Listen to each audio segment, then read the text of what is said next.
Welcome, my friends, to the Black Diamond Call for Monday, the 10th of April, 2017. I'm John Lavenia, as you no doubt have guessed, and we're going to have a fun conversation tonight. I'm really excited about our co-host that we've got joining us here tonight for the first time ever on the Black Diamond Call and the first time ever here inside the Digital Altitude live training call and webinar series. Before we get into that, though, we do have a couple of quick announcements, seeing that we are just 9 days away, less than 9 days now, 9 days away from the Marketing Mastery event happening in Orlando, Florida, April 19th through 21st. And rooms are still available for $189 per night at Disney's Coronado Bay Resort.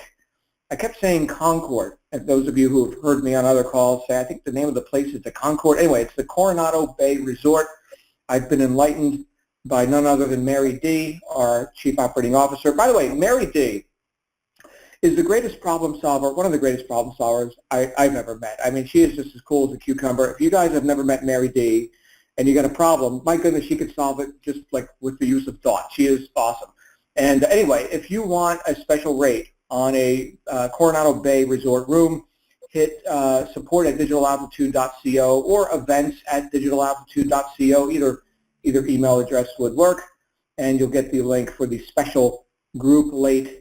And by the way, it's a really good idea. I'll just add this as well. It's a really good idea to be at the venue where the event is happening. I know there are obviously lots of hotels in various cities, including Orlando. However, there's some magical stuff that happens sort of after the sessions, after the workshops, after the meetings, that happens in hallways, that happens in cafes.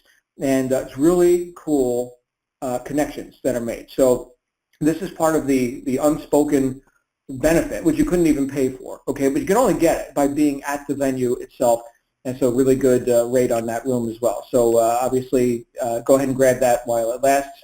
Also for VIPs, those of you holding VIP tickets or buying VIP tickets now, which of course you can do at mydaevents.com. We're going to be doing off-site dinner, some amazing entertainment. Party starts at 8. There'll be departures from the hotel. Anyway, that info will be made available during registration. And for anyone arriving early on the 19th, they can come meet us by the pool. Yes, we're having a pool party from noon till 2 p.m. General registration will be open all day from 3 to 8 p.m.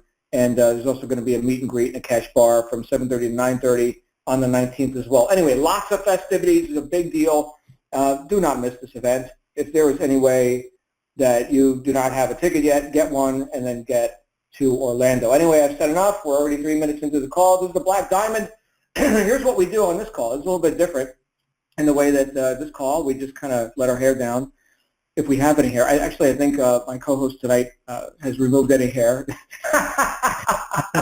but just judging by his pictures. And but yeah, we just say it like it is here on the Black Diamond Call. This is about helping you accelerate your own evolution, getting to your goals and your fulfillment of your purposes, hopefully even faster than we did. This is about just accelerating that process, right? I mean, money likes speed, and if you like money and you like to go fast, well, then you're in the right place. So the rules are, see how these ideas that you get here tonight apply into your own life and into your own business, okay? These ideas are for use.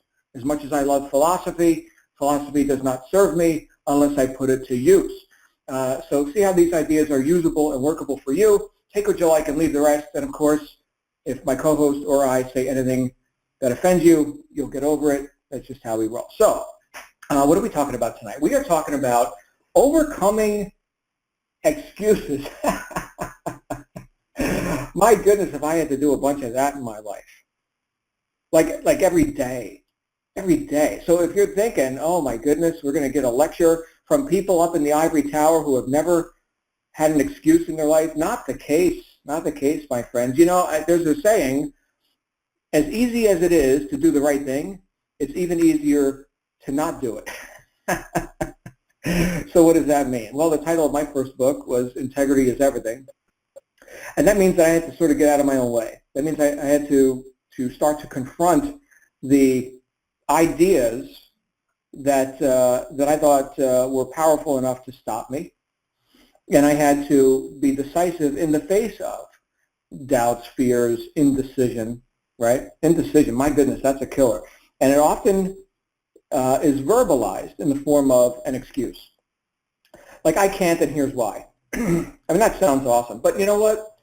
The results aren't that awesome. I also heard, here's another saying for you. You can either make money or you can make excuses. You can't do both, right? So in business and in life, we're looking for doers. The marketplace is looking for doers.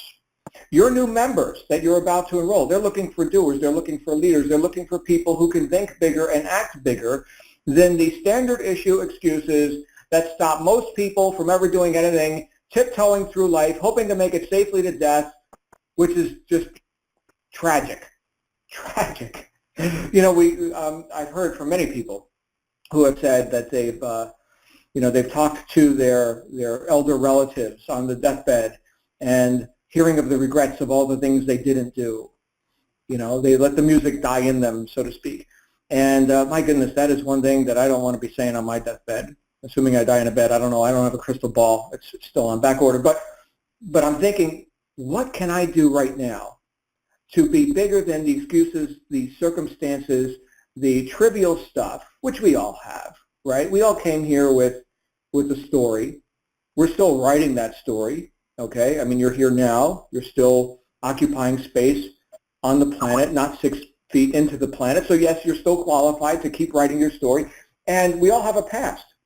We all have a past. So a lot of times we find that we get into a bit of a conditioning or a training pattern where we keep repeating yesterday's experiences because we keep bringing our expectations of the future from yesterday into today. And that makes a really interesting equation. You know, what do I expect of this effort that I'm about to do, of this decision that I could make? And a lot of times we don't even think like this. We don't know that we're thinking like this, but a lot of times we start to fashion excuses based on a natural impulse, which is to avoid further pain. Yes, you've got a story, and yes, it's not all happy. I get it. Believe me, I get it. I've got a story too. Oh my goodness, what a story. I'm not done writing mine either, by the way. Okay, but the point is that if we keep dragging the past into the present to try and create a better future, and not figuring out why we're not reaching, we're not pushing as hard as we could, we're not pulling in the current of the marketplace. Yes, the current, the currency, the money, the rewards, the spoils of victory. Why we're not doing that to our fullest extent? Well, we're going to have to look in the mirror and confront the person who keeps showing up at the scene of the crime. So to help us with this, okay, so again, this sounds like a pretty heavy-duty conversation, and it might be. It might be. I know the guy I'm about to bring out here is definitely heavy duty. If you ever see this guy at the live events, my goodness, he is muscle bound like King Kong over here. He knows about overcoming excuses, and he knows about getting on with developing one's mind and one's body, apparently, to be all he can be. And so I honor that. I respect that. So it's with great delight that let me introduce everyone to our friend TJ Fannin. TJ, how are you, brother? Hey, what's going on, John? Doing good, man. Doing good. I don't know if I built you up enough, though, man. You're like King Kong over there, man. What are you doing? King Kong. That sounds good to me. Super excited to be on this call just because in our team we actually have a team page where we add new members and everything, and we do little Monday calls. And I'll share my story, and a lot of people relate with me just because I come from a place where a lot of people can, you know, they resonate with it just because I if you will, started from nothing and worked my way up with this entire thing. So I'm super excited to talk about my story a little bit and dive into the mindset it took for me to get where I am. So if you want me to just go ahead. Yeah, take it away, brother. Cool. Okay. So, yeah, my name's TJ Fannin. I am from New Orleans, Louisiana. I was born and raised down here. Yes, I'm a Saints fan. But I love it down here. The city, people down here are very passionate about being from the city. It's very unique. If you've ever been down here, it's a very unique place. So people are very passionate about, you know, being from New Orleans. So, obviously, everybody knows about Hurricane Katrina. Hurricane Katrina, for me, was a big turning point in my life. We had been through many hurricanes before, and we would evacuate for a day or two. The hurricane would pass, and then we'd go back home. But as everybody knows, Hurricane Katrina was a little bit different. So we evacuated like normal for Hurricane Katrina, and I was actually at my grandparents' house, and we kind of just watched it on the news as it was happening. And in the following days, things got worse, and the water got worse, and we realized, oh crap, we're not going home for a while. So it was kind of like a disbelief state it kind of put me in. So after a couple of months, my parents are originally from Missouri. So after a few months after Katrina, when they weren't allowing people back in the state, we went up to Missouri to stay with some of our family. And it basically it started a whole homesick feeling for me, and because everything I knew was down in New Orleans. So like I said, I was born and raised down there. All my friends were down there.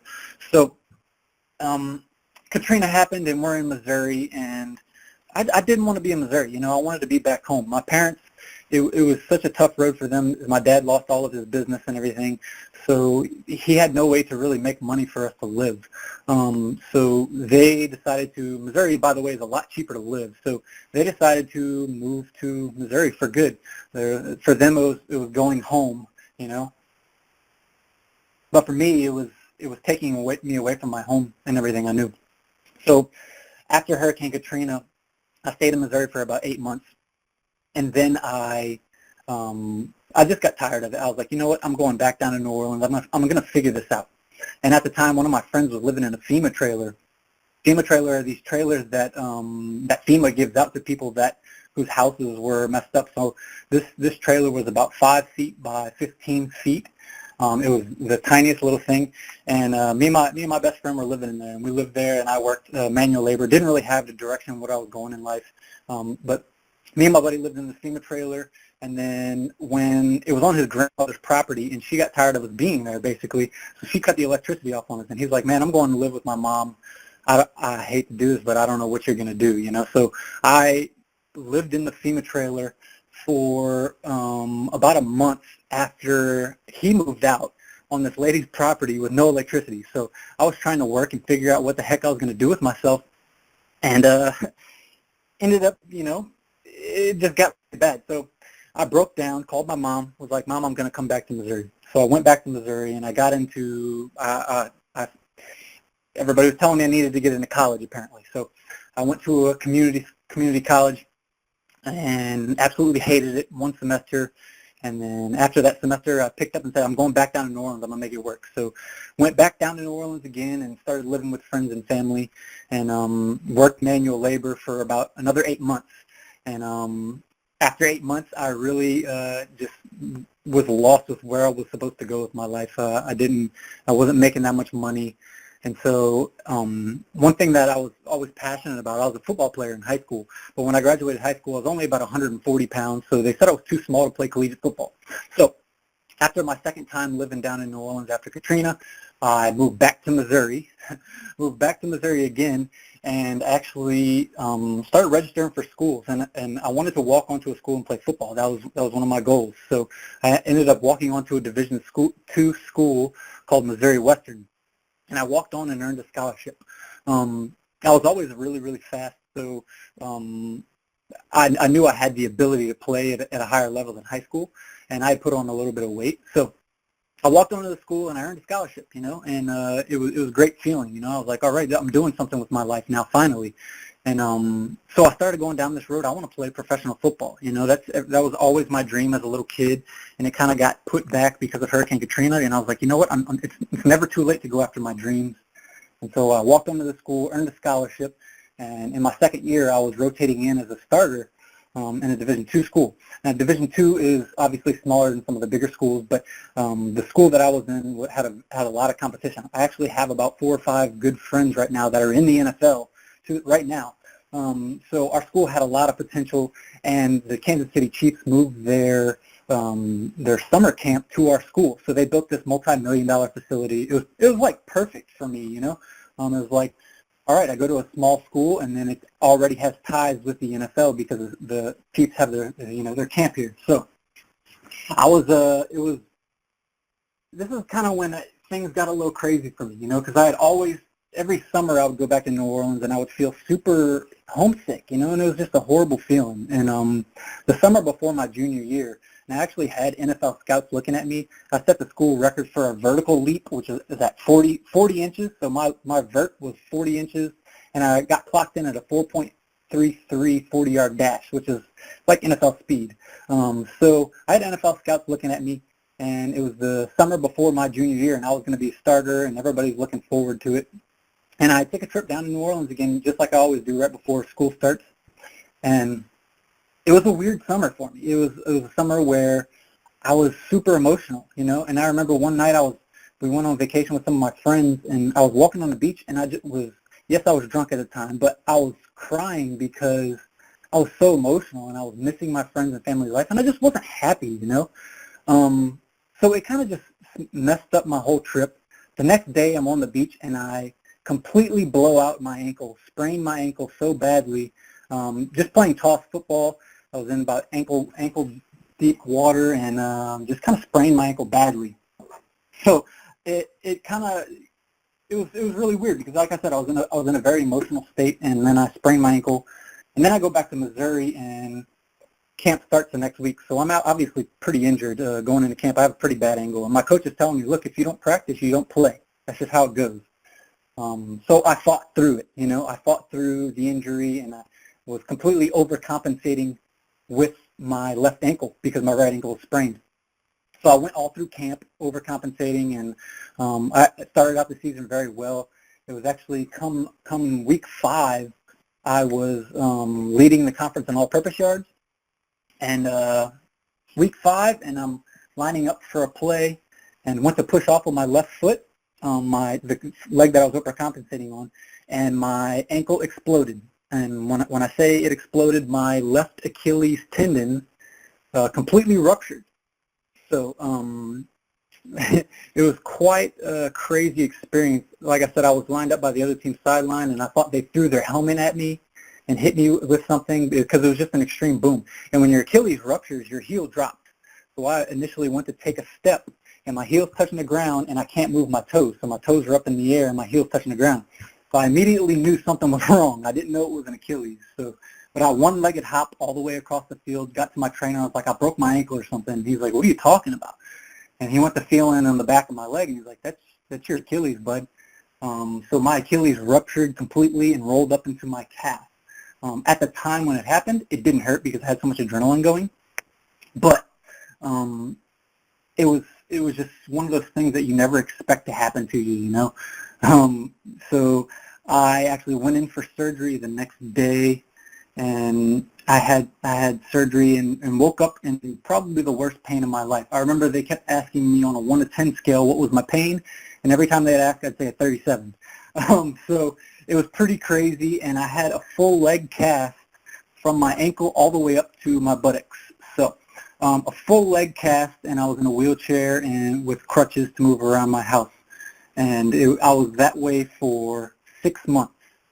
6 months I was in a full leg cast and couldn't do anything. It was the absolute worst 6 months of my life. I was the most depressed I had ever been because I felt like, everything I ever wanted in life. It took me so long to figure out where the direction of my life was going, and then I figured it out. I'm playing college football, and I have a chance to go to the NFL, and I ruptured my Achilles. So it was just a devastating event for my life, and it just sent me down a bad spiral. Now, I know that my story is very, very long, so I'm going to get to the point of all this, trust me. But, yeah, like I said, 6 months in a wheelchair and with a ruptured Achilles tendon. It was very gruesome, and thank God I had good friends to push me on my wheelchair to class. I didn't go to class that often, but I did still pass all my classes. But after 6 months, when I got my cast off and I started doing rehab, I was depressed, I was trying to come back from an injury, but I was just depressed that, I was looking at life like anything bad that could happen will happen to me, and that's exactly what happened. My mindset literally put me in that place. So I was depressed. I was not treating friends correctly. I had a girlfriend at the time that I was mistreating. Like I said, I was just very depressed, and I was feeding, I couldn't do anything, I was sitting around, so I was drinking alcohol and doing drugs, and it just sent me down a bad, depressed path. And then one day, after a long weekend, I woke up on a Monday morning and I was completely off. Something was definitely wrong with me. And I remember going to class and not being able to fill out my name correctly, and I had to leave class early because I just couldn't comprehend anything that was going on in my reality at the time. So I drove home somehow, and I remember getting home and sitting on my couch and trying to text some friends to see what happened in class. And I remember being super uncomfortable, so I kept moving from couch to couch to couch to couch to try and get more comfortable. And next thing I know, I wake up 4 days later in a hospital. So what happened was my roommate's girlfriend found me. I was convulsing on the ground of our living room. They thought it was a seizure, but it actually wasn't. Test came back, it wasn't a seizure or anything, but it was like seizure-like symptoms. So they had to rush me to the hospital, and they put me into a medically induced coma. And when I was in this medically induced coma, like I said, it was like I fell asleep for a nap and woke up 4 days later. But apparently when I was in this coma, they said I wasn't going to wake up. And they said if I did, I was going to be completely brain dead. So they said there was no hope for me, Every time they would go to try to take me off breathing and everything or whatever, my limbs would curl up. So they thought for sure I was going to be brain dead. And then one day I woke up. And I proceeded to hit on every nurse that was in my area. And I had a catheter that I was trying to pull out. And I was trying to dance up and down the hallways. I was completely oblivious to what happened, but I was so out of it from being in a 4-day coma. I guess all the drugs they had in me, I never grasped what happened to me. But so the next couple of days, I went home with my family, and the next couple of days, I kind of tried to piece together what the heck happened. And it took me so long to realize, like, I went into a coma because I went back for EEGs, and they tested my brain and found nothing wrong with me.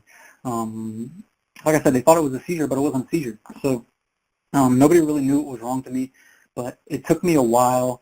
I ended up coming back from the injury and finishing my rehab on my Achilles, and I played my senior year less than a year after rupturing my Achilles. Now, I didn't play as much as or up to my full potential that I would have before, but I did play and did do okay. But needless to say, my football career was over. So I ended up graduating college, and after I graduated college, I really kind of started to dig into, what the heck happened? Like, what is this journey of my life supposed to be, And it took me a while, but after I graduated college, I was like, this time I'm for real. I'm moving down to New Orleans again, and I'm going to create a life that I can be happy with. So I moved down here and got a job. Go figure. This is the third time. Only this time things were a little bit different. I kind of slowly started diving into mindset and the law of attraction. And then I picked up a book, and this book literally changed everything for me. This book is called Ask and It Is Given by Esther and Jerry Hicks. Okay, so this book basically breaks down exactly what law of attraction is, and as soon as I started reading this book, within the first chapter, I started crying because I put all the pieces together in my life. I literally created this mindset that whatever bad, since Katrina, whatever bad could happen in my life would. And I held this mindset for a couple of years. And it literally led me down this crazy path, emotional path, that led to me rupturing my Achilles, which led to further depression, which led to me going into a coma. And then I had this whole awakening experience. So as soon as I started reading about law of attraction and realizing that my thoughts literally created my reality, my focus on bad things going on in my life was attracting more of that. I put these pieces together, and it was like, it was the craziest experience I've ever had. Like I said, I started reading this book, and I was obsessed. I was obsessed with law of attraction and mindset, okay? Because I started realizing, wow, I went through all that because of my own thoughts about my life. The way I perceived my life literally affected how it played out. So it was a pretty crazy experience for me. And yeah, so I kind of just dug into mindset stuff. I was like, you know what, I don't necessarily know where my life's going to go, but that's okay, I don't have to know exactly how I'm going to get where I'm going to go. I just need to know that I can control where I go with my mindset on things. And then that's when I fell in love with Instagram. So I fell in love with Instagram and started trying to, mess around with getting followers and using hashtags and all this normal stuff. And I found my mentor on Instagram. It was kind of crazy. I literally signed up, and I had no idea what I even signed up for. This is not BD042 that I'm talking about. This is a previous company that I was with before I had the success I've had with BD042. But I found my mentor, Justin Holland, on Instagram, randomly signed up under an Australian guy and had no clue what I was doing. And he must have thought I was some train wreck because when I joined, I had never owned a computer in my life. And I didn't even have a computer when I first started out. I had a tablet. So I was completely not tech savvy and had no idea about the online world.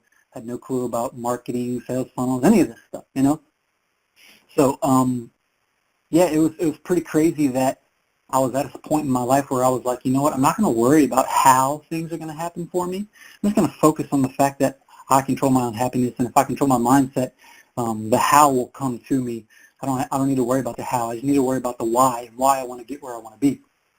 Okay, so yeah, it was pretty crazy that I had that mindset at the time, and literally the next day or something, I attracted an online business opportunity and a mentor. So right there, I knew initially, and I'm sure a lot of people that start out with an online business, they feel that way at some point. They're like, man, this showed up in my life at the perfect time. It showed up in my life when I needed this the most. And for me personally, that's exactly what happened. I trusted my instincts. I trusted the fact that I attracted this experience. If I attracted everything bad that happened to me in my life, I could attract something good too. So when an online business and a mentor came to me, showed up in my life, I trusted it, and I had no doubt that I was going to make this work. So like I said, Justin, he put up with a lot of crap in the beginning because I would ask the stupidest questions just because I had no clue about any of this. I never used a computer before. You should still see me type. When I type on a computer, it's like 2-3 fingers, but I'm actually pretty effective with it now. But like I said, I started this with a tablet, so my journey was pretty crazy. But the one thing that helped me out every single day was mindset. I dove into personal development every single day. There's not a day that went by that I wasn't reading a book or listening to an audio on law of attraction, personal development. I read Think and Grow Rich. I read 4-Hour Work Week. I read all these books, and it literally changed my perspective on what was possible in this world. So I had the mindset, and I didn't care that I didn't have the technical abilities. I was going to get where I wanted to be no matter what. Now, don't get me wrong. I didn't just join an online business opportunity and succeed right away. Okay, I had extreme struggles. For my first 3 months or so, I couldn't figure out some of the simplest things because, again, I was working from a tablet. So try figuring out how to right-click on a tablet. I trust you, you'll be like me and want to step out the window because I almost did that 3 or 4 times. But I stuck with it, and I realized, it's not going to be a straight arrow straight to the top of where I want to be. There's going to be things that are going to test me. There's going to be things that I'm not going to know how to do that I'm going to have to figure out how to do. There's going to be things I'm uncomfortable with doing. I was uncomfortable with getting on video and talking in front of people. That was not a strong point. I even dropped out of a public speaking course in college, and now I'm actually pretty well at speaking. From what I think, at least. I dropped out of a public speaking class, and here I am talking on a call right now. So I realized I was going to have to do things that I wasn't comfortable doing, but I also understood that the life I was living in the past, and at that time, if I continued doing the things and living that same normal life and not, getting out of my comfort zone and doing new things, then I was just going to continue to live the same old life. And that wasn't for me. So I said, screw it. I'm going to figure this out. I'm going to do videos. I don't care what people think of me anymore. I'm doing this for myself. At this time, when I just started all this and I was just starting to struggle, my girlfriend found out she was going to have twins. Okay? So talk about the weight of the world coming down on me in the middle of me trying to figure something out. So it was pretty crazy, but at the same time, it was more motivation for me to figure this out. I remember one day I had probably about $15 in my bank account. This was after I started working online. And I knew when I was going to have to pay for the online business, like the monthly recurring payment. I knew exactly when that was coming out, and I knew that I didn't have it in my bank account. And this was at the time when I was ready to quit. I couldn't figure things out. I was using a tablet. So I remember that night thinking, this payment's going to come out tomorrow, and I don't have the money in my account. Something's got to happen. And I remember sitting there thinking, like, is this really for me? Like, am I really supposed to be on this journey to working online? And I remember just thinking, just show me, God, show me that I'm on the right path. Just give me a sign that I'm on the right path. And so I went to bed, and the next morning I woke up. And anytime you work online, most people, when they wake up, first thing they do is they check their emails, just to see if they've made sales or whatever. So I remember waking up the next day, but only I wasn't going to check my emails. I was going to check my bank account because I was almost for sure I was going to be negative in my account, and I was going to be hit with overdraft fees and all this. I checked my bank account, and somehow I received like, I think it was $20 or $30 from, because I was doing stuff with fitness too, so I was making like $20-$30 a month from fitness supplements and stuff. The money came in my account overnight, right before the payout went out, and I didn't go negative. So I knew right there, that's a freaking sign if I've ever seen one, So I stuck with it and stuck it out. And, I trusted Justin, and I trusted that working online could be possible for me at that point.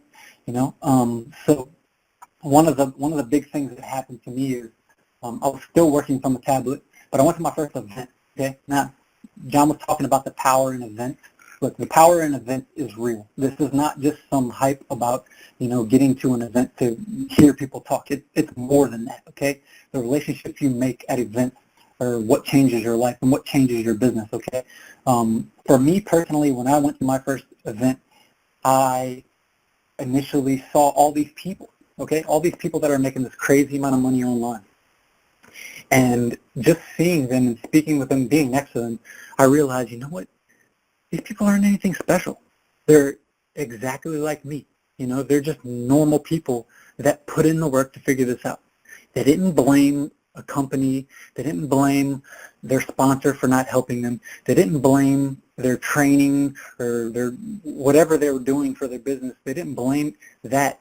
They literally just took action and figured stuff out. So I saw these people that were making this happen. I was like, if these people can do it, I can do this too. So my first month after being at an event was my biggest month online at that time. I had my first $5,000 month from a tablet. I brought my tablet to the event and everything.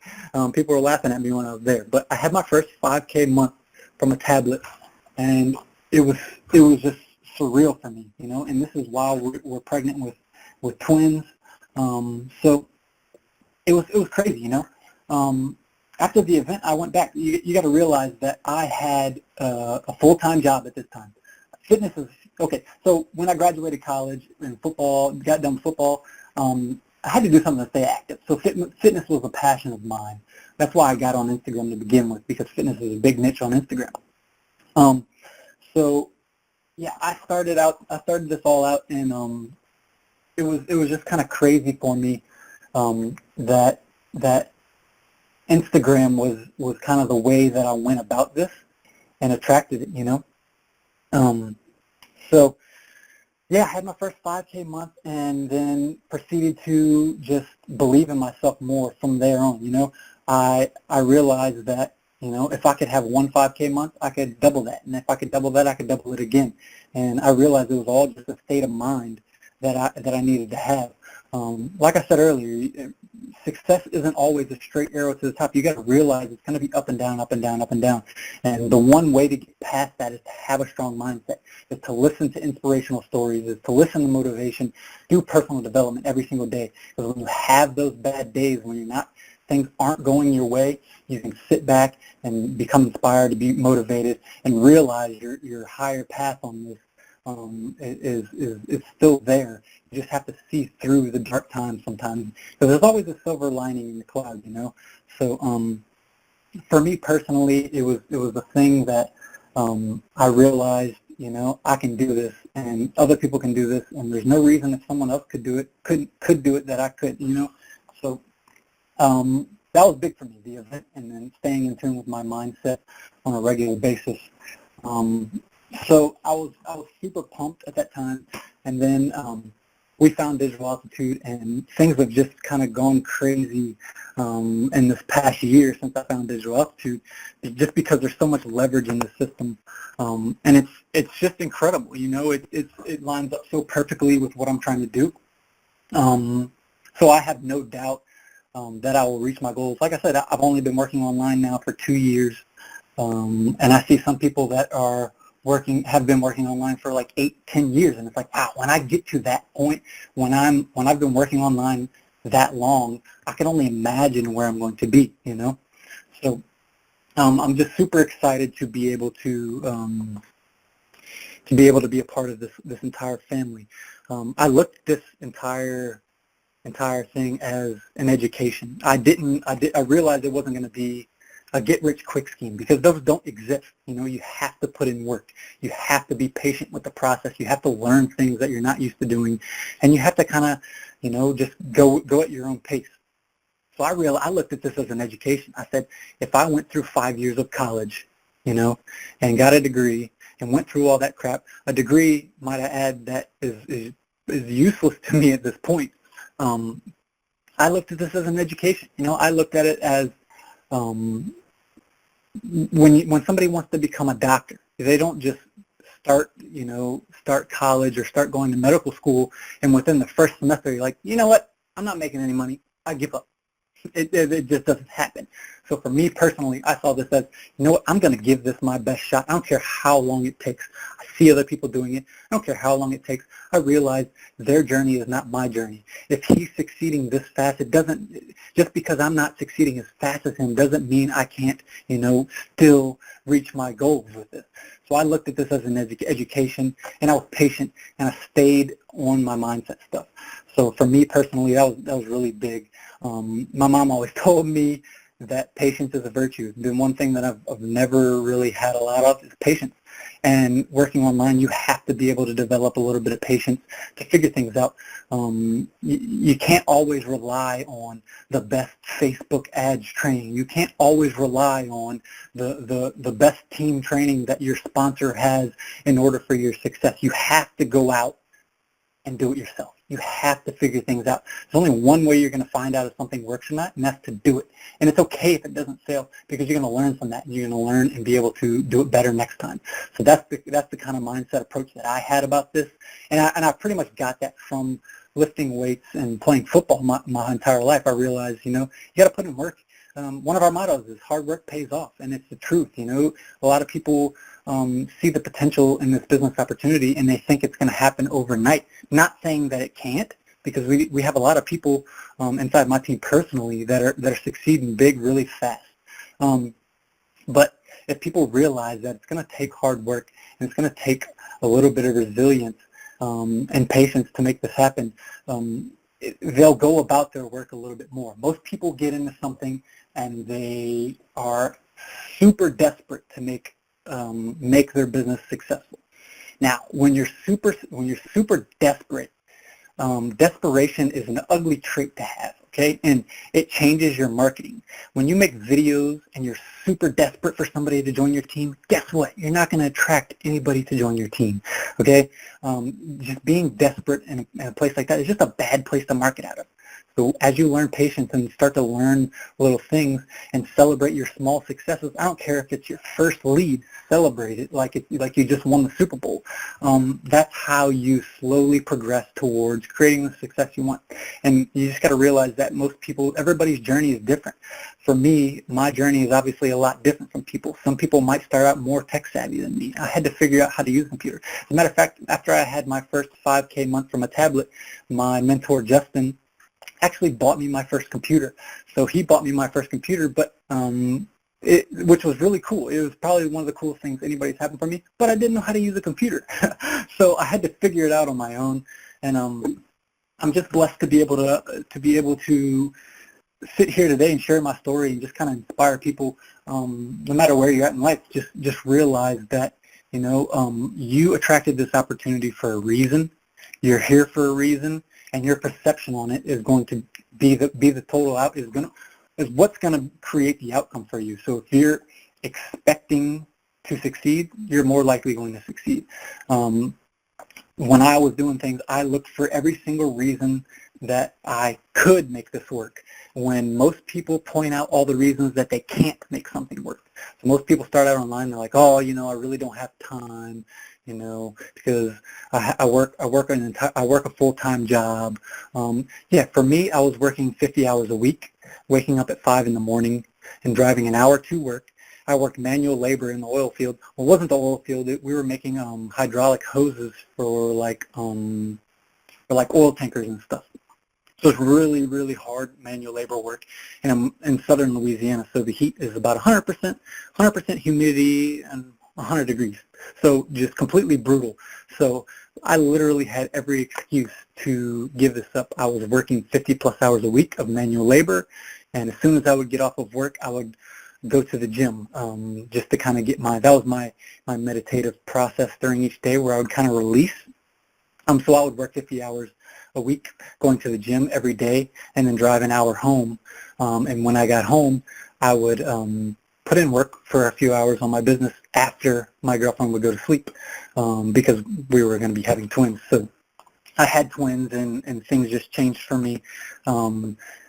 Let's see, it was right at, I started, like I said, I was working manual labor and then quit my job. It was probably close to a year ago right now. Like I said, I was making about $11 an hour, manual labor, 50 hours a week in the sun and the heat, and I just wasn't being respected in my job. And, you know, I was like, you know what, I quit. I'm not coming back to this job. And so that literally forced me to, you know, take it up a notch with my business. But it's okay, because I kind of had an understanding of things. Now, I would never suggest somebody that just starts out working online to quit your job. It's going to be a tough road. But for me, I just started to get the hang of things and understand, and I started having money coming in. So I was like, you know what, I'm going to quit my job. I quit my job, and then we had twin boys, and they are now 17 months old. So we're extremely blessed to have these boys, and I've been working from home pretty much their entire life. We've never had to take them to daycare, and I've been there every step of the way. They're my reason for everything I do. You know, those boys are everything to me. So for me personally, I don't care what it takes. I'm going to create a life to where I can be around them, and I can raise them to be strong, healthy boys, and it's exciting to me, you know. So I never thought, when I first started diving into personal development and started posting on Instagram, I never thought I would be able to quit my job, leverage an online system, and be able to work from home while raising twins. It's been a surreal experience for me, and I'm just so blessed, you know. Just because of the leverage that this system that we're using gives me, I literally will work now whenever I feel like it during the day. I'll usually wake up, play with my boys, go to the gym, come home, you know, hang out with them for a while, and then I'll sit down and do work. My schedule is based around my family and my passions, rather than how it used to be, where I had to fit everything in around a job. So for me, my success was very important, just because I had a strong reason why, you know, and I was willing to do whatever it takes. I didn't care how long it took me. I didn't care if I was grinding this out for, you know, the first 5 years of their life. I said, no matter what, at one point, I'm going to be able to raise these boys, and we're going to be able to do whatever we want. And so it's been quite a ride for me. And like I said, I'm blessed to be a part of this entire family. And yeah, so that's kind of the rundown of my story. I could talk about my story and mindset stuff for hours and hours. So that's kind of a brief brief summary of my entire story, but there's a lot of aspects to it. But as you see, there's a correlation of things. For me, my mindset, I was expecting everything bad that could happen to me. I expected it to, and it did. And then when I came out of things, I've been expecting everything that's good. I expect it to happen to me. I expect to succeed. And I realize that it's not always going to be a straight road, but no matter what, I'm going to persevere and create the life that I want. So, yeah, John, that's my story. And I just turned 30 years old yesterday, by the way. So it was a nice, relaxed weekend. We kind of just hung out. I'm simple these days. I used to be a partier back in my college days before I had a coma, but I'm nice and simple these days. And a gym session and hanging out with my boys and some sushi, and I was pretty good to go. So yeah, there's my story. So That's awesome stuff, TJ. Congratulations and happy birthday, man! 30 years old. Yeah. Woo! Give it up for TJ and his. In our chat roll, TJ, I don't know if you're on DALivecall.com right now, but there is you've been getting a lot of love in the chat roll. We're going to open it up here for some Q&A, but I'll tell you, it's interesting to me to see how much someone can rise from a lot of adversity, right? So we started our conversation here tonight with the idea of overcoming excuses, and you seem like pretty happy with where you're going in life, despite, some pretty unsavory circumstances. And that's the thing that I think a lot of people, like we talked about right at the beginning, like I mentioned, a lot of people sort of cling to and expect, like what you were talking about, you were expecting things to go wrong, and that's based on what? Some programming you picked up from the past, right?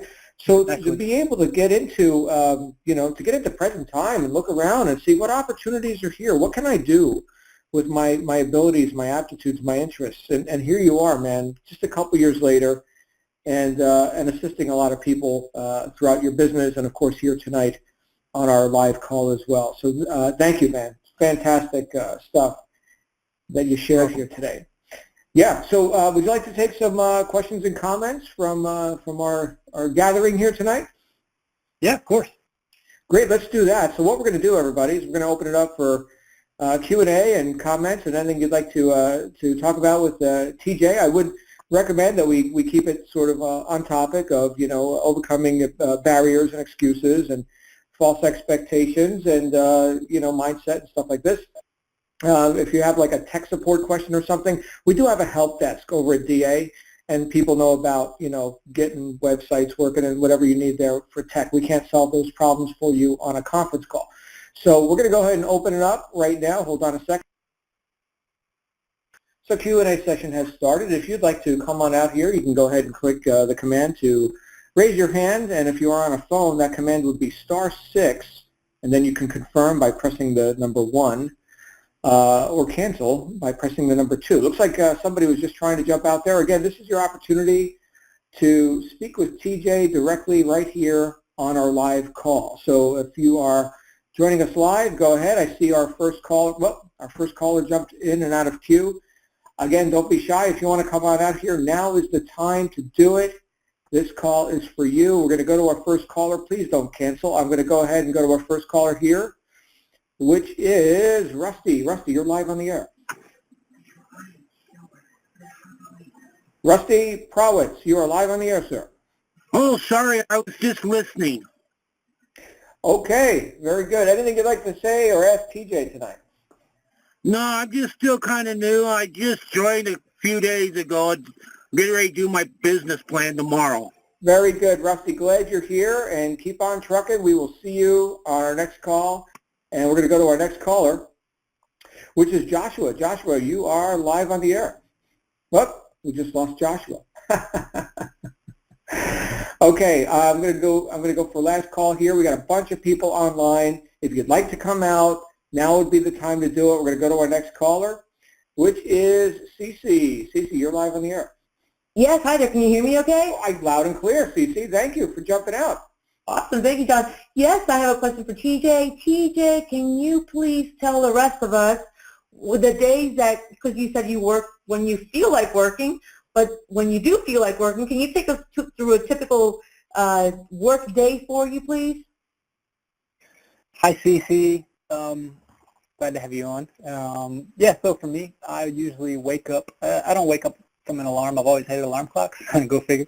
But my boys usually wake me up in the morning, first thing in the morning. So we wake up, we have breakfast, watch a little Mickey Mouse Clubhouse, and then, yeah, I get breakfast and usually read or listen to an audio. I usually start my days off with some mindset stuff because they do say the door to your subconscious mind, the times when your mind is most accepting things that you learn is like right before bed, first thing in the morning. So I always try and get mindset stuff in right before I go to bed and then first thing when I wake up in the morning. So yeah, I wake up, feed my boys, and then do some mindset stuff, and I usually eat a pretty big meal, and then I go to the gym. When I get home from the gym, I kind of relax, eat a little more food. I eat a lot of food, by the way. And then kind of just relax with my boys for a little bit until I feel like working. I never try to force my work. And obviously I'm blessed to be able to do this. Most people, when they're just starting out, they kind of have to work whenever they have free time. But for me, I never try to force things. So once I feel like start working during the day, I usually sit down, and my work usually consists of posting on Instagram because I run about 16 accounts on Instagram, and I do use automation for them so I can reach bigger audiences. But I usually post on Instagram, and then I'll usually send a newsletter to my list, and then I chat with members. So I chat with potential members, new members, and I also chat with some of my team that is already marketing. So basically once I do that, I relax until we put our boys to bed. I hang out with my boys before we put them in bed. Then when we put them to bed, I hang out with my girlfriend, and we kind of just, you know, hang out, watch TV. And normally she falls asleep pretty early. When she falls asleep, I'll usually either work a little bit more, or I will, you know, just kind of get to bed earlier as well. But I'll always listen, either read a book or listen to audio just to keep my mindset on track. No matter how bad the day is, I want to be able to keep that mindset stuff going, because you're gonna have bad days, and it's how you react to those bad days that makes a difference in your life. So I truly believe reading or listening to audios right before bed, first thing in the morning, definitely changed my life. So. All right, thank you. Yes. All right, thank you, CC, and thank you, TJ. We're going to go to our next caller, which is Glenn. Glenn, you're live on the air, sir. Thank you, John. TJ, can you hear me clearly? Sure can. Excellent. I am always tremendously inspired by your story tonight. It's fantastic. Really great to hear how things have, how many discoveries you've made. I'm curious. You talked about the shifts in your mindset that came as you went through your life experiences and as you were introduced to digital altitude and this whole industry. I'm sure, this is the thing I'm curious about, TJ, I'm sure that you have found out some things about yourself, and you have found out some things about your place in the world through this whole process. I'm wondering if it may be a bit personal question to ask, but what's one thing you have found out, one thing you've discovered about your own life's purpose, if you'd be willing to share that? Yeah, like thanks for coming out, first off. Yeah, for me personally, I was heavily influenced by what people thought of me as I was growing up. So for me personally, I think that affected the way I acted about a lot of things. Now, if I would have came across a business opportunity earlier in my life before I went through all those things, I would have just laughed and brushed it to the side, you know, because I actually cared. I cared about what people thought, and I had this mindset of, oh, you have to go to college. You have to. For me, it was go to college and learn. I wanted to play professional football, so I just thought this was the route for me, and I was worried about what people thought of me. And I hit that realization point after I woke up from that coma that, you know what, it doesn't matter what anybody thinks, because the only person that affects my own life is myself. I put myself in the bad situation I was in, and I could very easily put myself in those good situations too. So once I got past the idea of worrying what people thought of me, the shift happened for me. And like I said, the further I dug into personal development, it just kind of justified it all for me. And I just had that shift and realized, you know what, this is my journey. It's not anybody else's. So I could care less what someone thinks about me. They all think I'm crazy they all thought at first that I was crazy for working online. And now here I am working alongside while my twin boys tear up the house. While they're at it, bringing their kids to daycare. So for me, I never wanted to bring my kids to daycare, and I set out to make that happen. And so far, I've succeeded. So hopefully that answers your question, man. Fantastic. Thank you, TJ. No problem. Very good. Thank you, Glenn. And we're going to go to our next and final caller, which is Michael from Tampa. Michael, you're live on the air. Hi, guys. Hi, TJ. Hey, how you doing? Yeah, I'm gonna ask you, how long you been with DA, and who was your skill coach? My skill coach? Skill coach, yeah. Yeah, my skill coach was S. Ali. And Nice. I joined probably right around, I want to say April, May, but I actually didn't start like full throttle marketing until about mid to late June. So it took me. I realized that this wasn't an overnight get rich quick scheme. I realized that to have success in any kind of business, that it was going to take me a little bit. So I realized, I was like, you know what, I'm going to give this a go. I don't care if it takes me a couple years. I see the potential in it. So that's kind of how I looked at it. So yeah, it took me a little while to get going, but once I hit it full steam ahead and haven't really looked back. I didn't wait around to try and figure out the perfect path of marketing or the perfect path on how to do this. I just got out there and started doing stuff and kind of just adjusted along the way. Nice. Hey, what a great guy, right? Ash Ali, right? What a great guy he is. Yeah, for sure. Yeah, right? Yeah, he's I awesome definitely guy. agree. Yeah. Yeah, I met him in Vegas, and he's awesome. Yeah, he got changed my life. Great He attitude.